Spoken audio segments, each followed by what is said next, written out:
Unless you've been living under a rock, you've probably heard of Overtime Elite, a basketball league for high school and college basketball players meant to compete against each other. This league is ran by Overtime, and if you want to learn more about the league, I break everything down in the video on the top right hand corner, so go check that out. But there is an update on the situation. Although they have garnered a significant amount of talented players across the world and have created one of the highest level grassroots leagues in the world, NBA scouts, ranking lists, and others haven't given OTE the respect they deserve.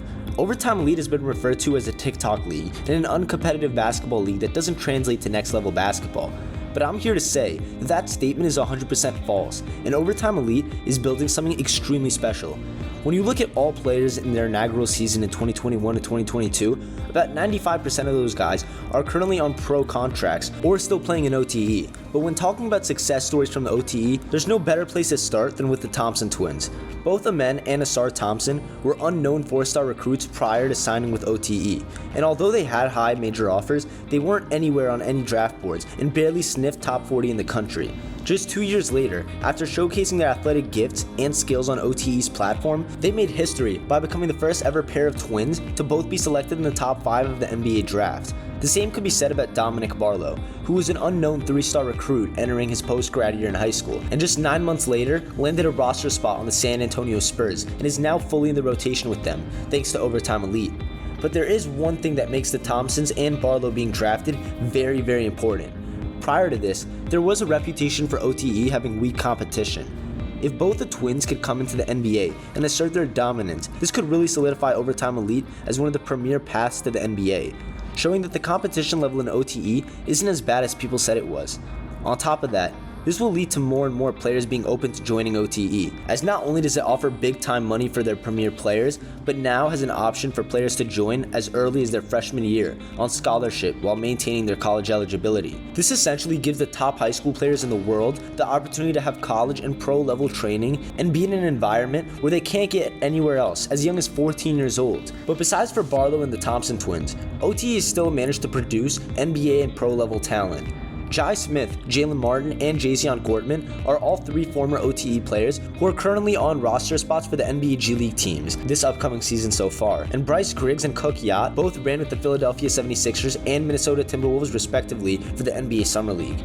John Montero, who was one of the first players to ever join OTE and was once projected a top 10 pick in the NBA draft, is now averaging 20 points per game in one of the top leagues in the Dominican Republic. But we're not done yet. This upcoming draft class is looking even more promising, starting with Alexander Sarr, who's played with Overtime Elite for the past 2 seasons and is now playing with the Perth Wildcats in the NBL and will be draft eligible in 2024. Currently, he's my projected number 1 pick in the 2024 NBA draft via my last mock draft, and has solidified himself as a consensus top 10 draft pick. Izan Almansa and Tyler Smith, who also played for Overtime Elite for the past 2 seasons, are both headed to the NBA G League Ignite and will also be draft eligible in 2024.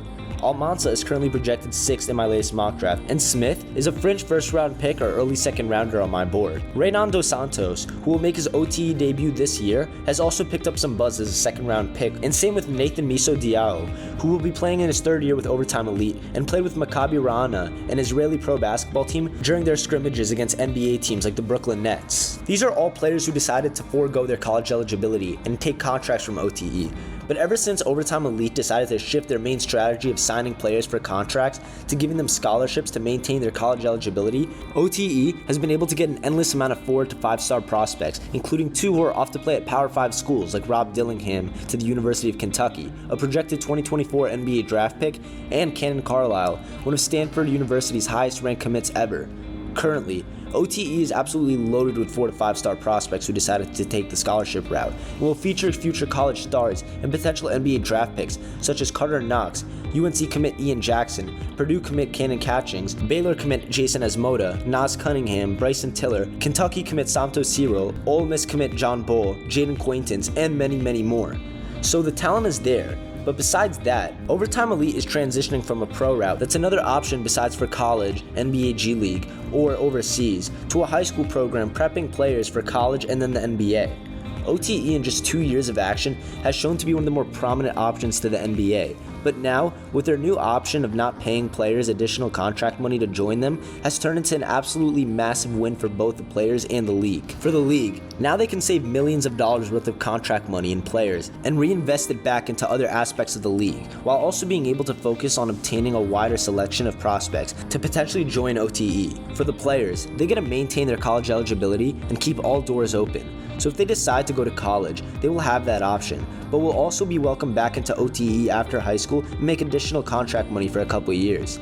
On top of this, players who join OTE as early as their freshman year of high school will get NBA level training and a proven path to the NBA, which is always attractive for high school prospects. This new scholarship model has also proven to help OTE get more players from year 3 compared to year 2. In OTE's offseason from year 1 to year 2, they gained 8 new players, with names like Naas Cunningham, Trey Parker, Bryson Tiller, and Ja'Kai Howard headlining the group.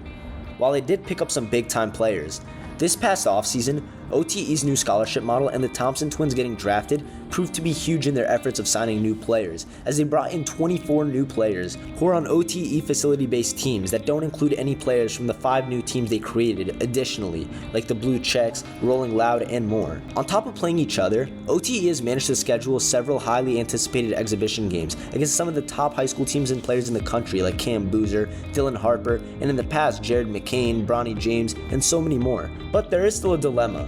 Oftentimes, although there is such a high level of basketball talent in attendance, games can get sloppy and not as competitive at times, which has raised concerns amongst basketball analysts and scouts as to if the program is really preparing these prospects for the next level.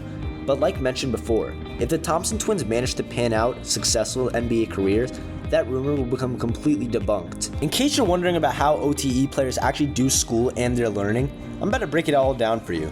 They offer personalized learning experiences for the athletes. They engage in about 3.5 to 4 hours daily in learning, which provides a comprehensive online learning curriculum, including NCAA-approved courses. Athletes follow personalized learning plans to progress towards high school graduation, earning a diploma, and selecting electives aligned with their interests. They also offer interactive on-site learning sessions. These sessions provide 5-to-1 or 1-to-1 academic support, content-specific tutoring, and personalized instruction to help athletes meet their learning goals. International students receive English language development sessions. OTE also assigns mentors to guide academic progress and offer support outside the classroom. Weekly advisory sessions and opening and closing huddles foster a strong sense of community and social emotional development. The Pro Habits curriculum equips athletes for a professional basketball career covering financial literacy, mental health, social media training, advocacy, nutrition, and the business of basketball. Dual enrollment options allow athletes to earn college credit, and postgraduate internships help them gain real-world business experience aligned with their long-term goals. But overall, when looking at what Overtime Elite is building up, they're changing the game in grassroots basketball. After shifting from targeting draft-eligible prospects who are looking for a different path than college into targeting high school players who are preparing for college, they've not only found significantly more success in obtaining players, but they also have saved millions of dollars in contract money. And as the years go on, I'm sure we're going to hear more and more about OTE, and I won't be surprised if they completely take over high school basketball in the near future.